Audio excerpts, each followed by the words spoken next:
देखिए बेटा, हमारा टॉपिक चल रहा है सरयू गद्य खंड वो काव्य खंड का अध्याय 2। इसको हम आज शुरू कर रहे हैं रिवीजन के तौर पर। मंदोदरी की रावण को सीख। कवि हैं गोस्वामी तुलसीदास। गोस्वामी तुलसीदास के बारे में मैं आपको पुनः एक बार बता देता हूँ, पहले तो बता ही दिया था। ये भक्ति काल की सगुण भक्ति धारा की राम भक्ति शाखा के प्रमुख संत कवि। भक्ति काल की सगुण भक्ति धारा की राम भक्ति शाखा के प्रमुख संत कवि थे। और ये समझ लीजिए कि तुलसीदास जी शायद नहीं होते तो भक्ति काल में काव्य ने जो इतनी ऊंचाइयां छुई हैं शायद नहीं हो पाता। इनका जन्म 1532 में उत्तर प्रदेश के जो बांदा जिला है, बांदा जिला के राजापुर गांव में हुआ था। कहाँ हुआ था? राजापुर गांव, जिला बांदा, उत्तर प्रदेश। इनके पिता का नाम था आत्माराम दुबे। क्या नाम था? आत्माराम दुबे। और इनकी जो माता थी, इनकी माता का नाम था हुलसी बाई, हुलसी देवी। ऐसा माना जाता है कि तुलसीदास जी अभुक्त मूल नक्षत्र में पैदा हुए थे। और अभुक्त मूल नक्षत्र में जो बालक पैदा होता है उसके माता पिता के लिए वह उसकी मृत्यु का, माता पिता में से किसी की मृत्यु का कारण बनता है। तो ये जो जब पैदा हुए थे तो उसी समय कुछ समय बाद ही प्रसव पीड़ा के कारण इनकी माता की मृत्यु हो गई। कुछ लोग तो अब कहते हैं कि तुलसीदास आत्माराम दुबे ने किसी जो है सेविका को इसको पालने के लिए दे दिया था। लेकिन कुछ लोग डॉक्टर रांगे राघव की जो उपन्यास है मानस का हंस, उसमें ये बताया गया है कि ये जो है अपनी नानी के यहाँ इनका कुछ समय पालन हुआ था। और जब 5-6 साल के थे तो इनके पिता की भी मृत्यु हो गई। कुछ समय बाद जो है इनकी नानी की भी मृत्यु हो गई। वहाँ से जब ये बालक ही थे तो ये भटकते हुए जो है सोरोजी पहुँच गए। सोरोजी में सूकर क्षेत्र है। सूकर क्षेत्र में एक हनुमान जी का स्थान था, चबूतरा था। वहीं पड़े रहते थे लोग, जो है बंदरों के लिए गुड़ चना वगैरह डाल करके जाया करते थे, उनको खा करके पड़े रहते थे। अयोध्या धर्मनगरी है, वहाँ अच्छे संत भी रहते हैं। उस समय बाबा नरहरियानंद जी, बाबा नरहरिदास, उस समय उनका इनसे जो है परिचय हुआ। वो वहाँ आए, इनके बारे में पूछा उन्होंने, तो इन्होंने बता दिया कि मेरा इस दुनिया में कोई नहीं है। तो वो इनको लेकर के और चले गए अपने साथ। उन्होंने ही इनकी शिक्षा दीक्षा का प्रबंध किया, इनको पढ़ाया लिखाया और उन्होंने ही जो है इनका पालन पोषण फिर किया। इनको राम कथा उन्होंने सुनाई और उन्हीं के मार्गदर्शन से, बाबा नरहरिदास के मार्गदर्शन से ही ये राम भक्ति की ओर उन्मुख हुए। और राम कथा उन्हीं के कहने पर इन्होंने लिखी। आज ये समझ लीजिए कि रामचरित मानस जैसा काव्य, धार्मिक काव्य इस संसार में दूसरा नहीं है, इतना उच्च कोटि का। हिंदी कवियों के बारे में कहा जाता है सूर सूर तुलसी शशि उड़गन केशवदास, बाकी कवि खद्योत्सम जयते कर प्रकाश। सूरदास जी इस काव्य संसार में सूर्य के समान दैदीप्यमान है। तुलसीदास जी जो है चंद्रमा के समान शीतलता देने वाले हैं। और छोटे ग्रहण में केशवदास का नाम लिया जाता है, बाकी कवि को जो है बिल्कुल क्षुद्र ग्रहों में नाम दिए जाते हैं। तो इस प्रकार से तुलसीदास जी ने उच्च कोटि का काव्य लिखा है। यद्यपि वो ज्योतिष के और जो है संस्कृत के प्रकांड पंडित थे। ज्योतिष के और संस्कृत के प्रकांड पंडित थे, फिर भी उन्होंने राम कथा हिंदी में लिखी। इसलिए लिखी क्योंकि वो आम जनता की इस राम कथा को पहुंचाना चाहते थे। और आज आप लोग देखते हैं कि राम कथा जो है हर धार्मिक स्थान पर श्री रामचरितमानस का पाठ होता है। आम लोगों की पहुंच तक उन्होंने इस राम कथा को बनाया। महर्षि वाल्मीकि ने जो रामायण लिखी थी वो संस्कृत में थी, तो वो आम लोगों के लिए जो समझने में उसे परेशानी होती थी, आम लोगों के अंडरस्टैंडिंग के जो है परे थी वो, इसलिए उन्होंने ये लिखा। हालांकि इसके लिए भी उन्हें काफ़ी संघर्ष करना पड़ा। लोगों ने ये कहा कि राम कथा को आप संस्कृत हिंदी में नहीं लिख सकते, लेकिन आप इससे अंदाज़ा लगा सकते हैं कि तुलसीदास जी जो है संस्कृत के प्रकांड पंडित थे। स्टार्टिंग में ही उन्होंने संस्कृत के श्लोक, हर कांड के स्टार्टिंग में उन्होंने संस्कृत के श्लोक लिखे हैं। रामचरितमानस जब स्टार्टिंग हुई है उन्होंने लिखा है वर्णानाम संज्ञान रसानाम संसामुपी मंगला नाम चकर्तारो वंदे वाणी विनायको भवानी शंकरो वंदे सिद्धा विश्वास रूपणो याभ्याम विना न पश्यन्ति सिद्धा शांतम स्थूमीश्वरम वंदे बोधमयम नित्यम गुरुम शंकर रूपणम यमासुतोई भक्तोपि चंद सर्वते वंदते सीताराम गुणग्राम पुण्यारण्य विहारनो वंदे विशुद्ध विज्ञानो कविशोपदेश उद्धव स्थिति श्रृंगार कारणीम क्लेशारणीम सर्व श्रेयस्करीम सीताम नतोम राम वल्लभाम यन माया वस्वती विश्वमखलम ब्रह्मादि देवासुर यत सत्ताद मृषैव भात सकलम रज्जव यथा हेर्व में यत पादल्प मेघ मेवि भवाम दोस्वती सावताम वंदे हम तम शेष कारण परम रामाख्यम ईशम जगदीश्वरम सुरगुरुम माया मनुष्यम हरिम वंदे हम कर्णाकरम रघुवरम भूपाल चूड़ामणि नन्या स्पृहा रघुपते हृदय दिए जो है सीताराम गुणग्राम पुण्यारण्य में हमने वंदे शुद्ध ज्ञानों कब उन्होंने लिखा। इधर सुंदरकांड में जो है सुंदरकांड में उन्होंने लिखा है, हर कांड में स्टार्टिंग में श्लोक लिखे हैं उन्होंने।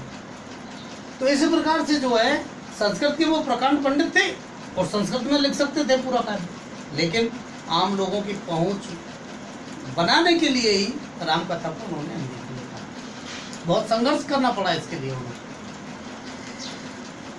जब ये सब जो है पढ़ लिख करके और तैयार हो गए तो ये जो है राम कथा इधर अयोध्या साइड में राम कथा किया करते थे। राम कथा कहा करते थे, गाते थे, लोगों में इनकी प्रसिद्धि हो गई। तो एक व्यक्ति ने जो है अपनी पुत्री का विवाह इनके साथ कर दिया। वो उनकी जो पुत्री थी वो भी विदुषी महिला थी, वो भी विदुषी थी, मतलब बहुत इंटेलिजेंट, पढ़ी लिखी थी। नाम था रत्नावली, रत्नावली नाम था। तो उनके साथ इनका विवाह कर दिया। ऐसा माना जाता है कि परिवार से प्रेम न मिलने के कारण रत्नावली से विशेष स्नेह हो गया था इन्हें, लेकिन उन्हीं की एक मीठी फटकार के कारण इन्होंने घर गृहस्थ का जो जंजाल है, मोह है, वो बिल्कुल त्याग दिया और फिर अलग से कुटिया बना करके रहने लगे और वही जो है रामकथा करने लगे। लगभग 12 पुस्तक लिखी है इन्होंने। रामचरितमानस महाकाव्य, इसके अलावा आप पढ़िएगा कभी विनय पत्रिका, कितना सुंदर काव्य है। इन्होंने ज़्यादातर दोनों भाषाओं में लिखा है, ब्रजभाषा और अवधी भाषा। ब्रजभाषा और अवधी भाषा। रामचरितमानस अवधी भाषा में लिखी हुई है। ये हिंदी की उपबोली है, उपभाषा है। तो और संस्कृत में तो उनमें लिखा ही है कुछ, हर एक के जो है कांड की शुरुआत में विनय पत्रिका, रामलला नेहचू, बरबई रामायण, गीतावली, श्री कृष्ण गीतावली, दोहावली, रामाज्ञा प्रश्न, हनुमान बाहुक और रामचरितमानस। इस प्रकार से इतनी सारी पुस्तकें इन्होंने लिखी। इन्होंने पहला जो सबसे बड़ा काव्य लिखा था शुरुआत में, वो लिखा था हनुमान चालीसा। हनुमान चालीसा तुलसीदास जी के द्वारा ही लिखा हुआ है। ऐसा मानते हैं कि 90 साल की उम्र में 1623 में इनकी जो है मृत्यु हो गई थी। इनको शरीर में गांठें बन गई थी और उसी की पीड़ा से निवारण के लिए इन्होंने हनुमान भावुक लिखा था। तो ऐसा मानते हैं कि उससे इनको आराम भी मिला था। लेकिन 90 साल की उम्र में इनकी सरयू के घाट पर जो है वही निधन हो गया।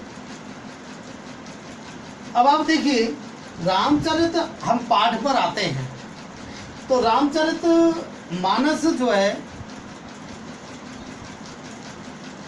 वो रामचरित मानस के सुंदरकांड से और लंका कांड से कुछ चौपाइयां ली है।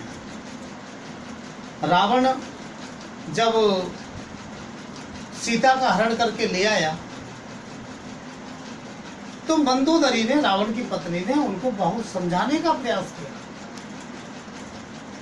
उनको बहुत समझाने का प्रयास किया कि आप श्री राम से बैर मत कीजिए, वो ईश्वर के साक्षात रूप हैं, ईश्वर के साक्षात रूप है, उनसे आप बैर मत करो। दुश्मनी भी बराबर ताकत वाले में होनी चाहिए। वो एग्जाम्पल, अनेक प्रकार के एग्जाम्पल दे करके और मंदोदरी ने रावण को समझाने का प्रयास किया है। इसमें मंदोदरी का जो व्यक्तित्व है, चरित्र है, एक समझदार, भविष्य दृष्टा और शांत स्वभाव और जो है अपने परिवार के पति के प्रति चिंता से युक्त एक सभ्य और सुसंस्कृत नारी के रूप में इसमें मंदोदरी का चरित्र प्रकट हुआ है। तो वो अनेक प्रकार के एग्जाम्पल देकर के समझाती है कि उनका एक जो दूत है वो आकर के और पूरी लंका में तबाही मचा गया। आप इसी से अंदाजा लगा सकते हैं उनकी ताकत कितनी हो सकती है। इस प्रकार से वो समझाती है। पहली चौपाई में उन्होंने बताया है कंत करस, कंत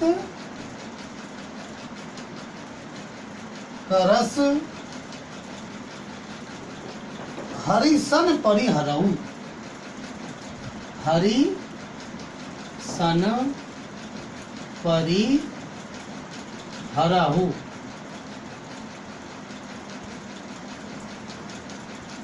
मोर कहा अति हित हिय धरऊ,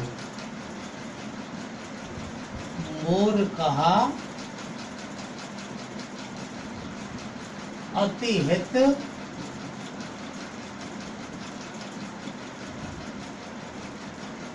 हिय धरऊ। इसमें जो है मंदोदरी ने रावण को समझाने का प्रयास किया है कि हे स्वामी, कंत कहते हैं पति को, पति या स्वामी, ठीक है। तो हे स्वामी, हरि सन, भगवान से विष्णु के अवतार थे श्री राम, तो हरि यानी श्री राम के साथ, सन यानी साथ, ठीक है। परिहरऊ मतलब त्याग दो, त्याग दो क्या? करस यानी क्रोध, क्रोध या दुश्मनी। तो हे स्वामी, भगवान श्री राम के साथ में ये जो दुश्मनी तुम कर रहे हो, जो क्रोध कर रहे हो, उसे आप त्याग दीजिए। क्या कहा है कि हे स्वामी, वो मंदोदरी समझा नहीं रावण को, हे स्वामी, श्री राम के साथ में आप जो दुश्मनी कर रहे हो उसको परिहरऊ मतलब त्याग दो। मोर कहा अति हित हिय धरऊ, मोर कहा मतलब मेरे कहे, मेरी कही हुई बात को अति हित मतलब अत्यधिक हितकारी समझ करके, हिय धरऊ हृदय में धारण करो, मतलब मेरी जो बात है, मैं जो कह रही हूँ उसको अत्यधिक हितकारी समझ करके और अपने हृदय में धारण करो और श्री राम के साथ में दुश्मनी को त्याग दो। समुझत जास दूत कई करनी, समुझत जासु दूत कई करनी, दूत कई करनी, श्रवई गर्भ रजनीचर घरनी, श्रवही गर्भ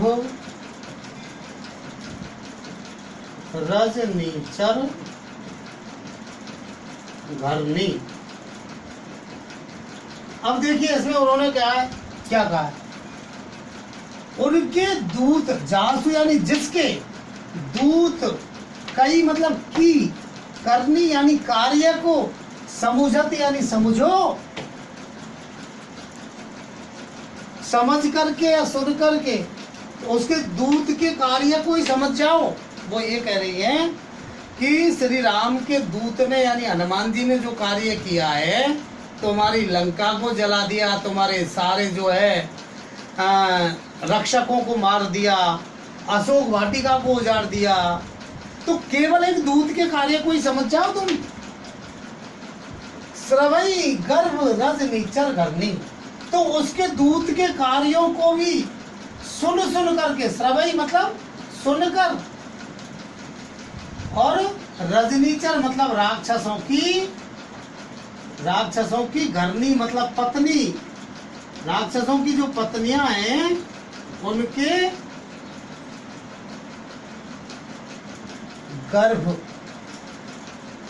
गर्भ गिर गए, उनके भय के मारे। किसकी वजह से? भय की वजह से राक्षसों की जो पत्नियां हैं उनके गर्भ गिर गए, जो है उनके श्री हनुमान जी की इस तांडव को देख करके डर के मारे।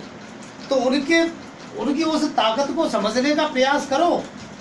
इस प्रकार से मंदोदरी रावण को समझा रही है। वो कह रही है, तासु नारी निज सचिव बुलाई, तासु नारी निज सचिव बुलाई, निज सचिव बुलाई, पठवऊ कहन कंत जो चहु बुलाई, पठवहु कंत जो चहु भलाई। हे स्वामी, ऐसे श्री राम की, तासु यानी उसके, तासु यानी उनके या उनकी, नारी को तुमने निज सचिव अपना सेवक बुलाई यानी बनाया, लाए हो। तो ऐसे श्री राम की पत्नी को यानी सीता जी को तुमने अपना सचिव, अपनी सेविका बना करके लाए हो। तो पठवाऊ यानी भेज दो, कंत हे स्वामी, जो चहु भलाई, जो भलाई चाहते हो। हे स्वामी, ऐसी उनकी श्री राम की पत्नी को तुम अपनी सेवक बना करके ला रहे हो, उनको वापस भेज दो यदि तुम अपनी भलाई चाहते हो। यदि आप अपनी भलाई चाहते हो तो श्री राम की उन पत्नी को अर्थात सीता जी को वापस भेज दीजिए। अगली चौपाई में उन्होंने कहा है, तब कुल कमल विपिन, तब कुल कमल विपिन दुखदाई,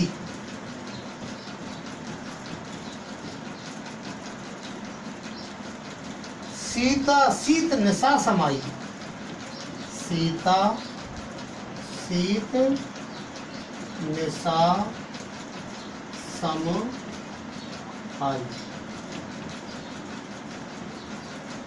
तो क्या कह रहा है कि तुम्हारा जो कुल है, तुम्हारे कुल रूपी उस कमल के जंगल के लिए, विपिन यानी जंगल या बगीचा, तुम्हारे कुल रूपी कमल के जंगल के लिए ये दुखदाई है सीता। तुम्हारे कुल रूपी जो कमल है, इसके जंगल को दुख पहुंचाने वाली है सीता। तो ये जो सीता जी हैं, ये शीत यानी शीत ऋतु, निशा यानी रात्रि,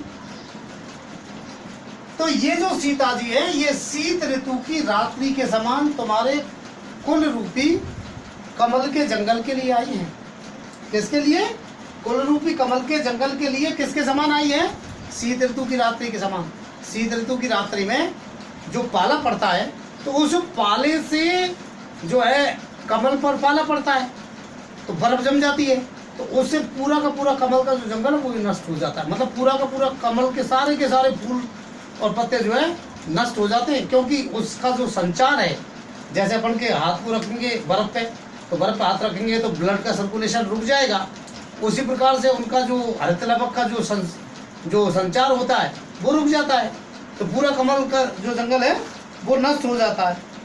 तो इसी प्रकार से तो तुम्हारा ये सीता जी के कारण तुम्हारा राक्षस रूपी जो कमल का जंगल है ये नष्ट हो जाएगा। ठीक है। सुनहु नाथ सीता बिनु दीने। सुनहु नाथ सीता बिनु दीने।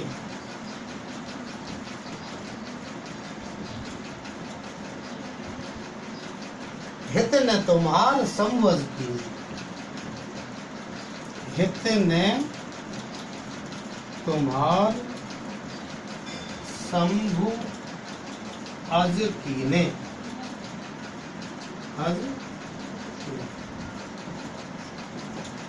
हे नाथ सुनो। सुनो नाथ, हे स्वामी सुनिए।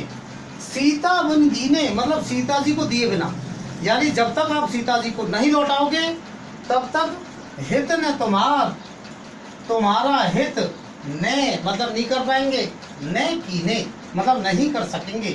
कौन? शंभु यानी शिव और अज, क्योंकि तुमने शिव की तपस्या की है, लेकिन सीता जी को बिना लौटाए शिव जी भी तुम्हारी सहायता नहीं कर पाएंगे। अज यानी ब्रह्मा जी, अज यानी ब्रह्मा जी। तो हे स्वामी सुनिए, सीता जी को बिना लौटाए तुम्हारा हित शिव या ब्रह्मा जी भी नहीं कर सकते। ठीक है ना। वो यही कह रही है जो है सीता जी को बिना लौटाए शिव जी या ब्रह्मा जी भी तुम्हें श्री राम से नहीं बचा सकते, वो भी नहीं बचा सकते। तो इस प्रकार से यहाँ हमने आपको आज कुछ चौपाइयाँ बताई हैं, तुलसीदास जी का परिचय बताया है, बाकी कुछ चौपाइयाँ कल बताया।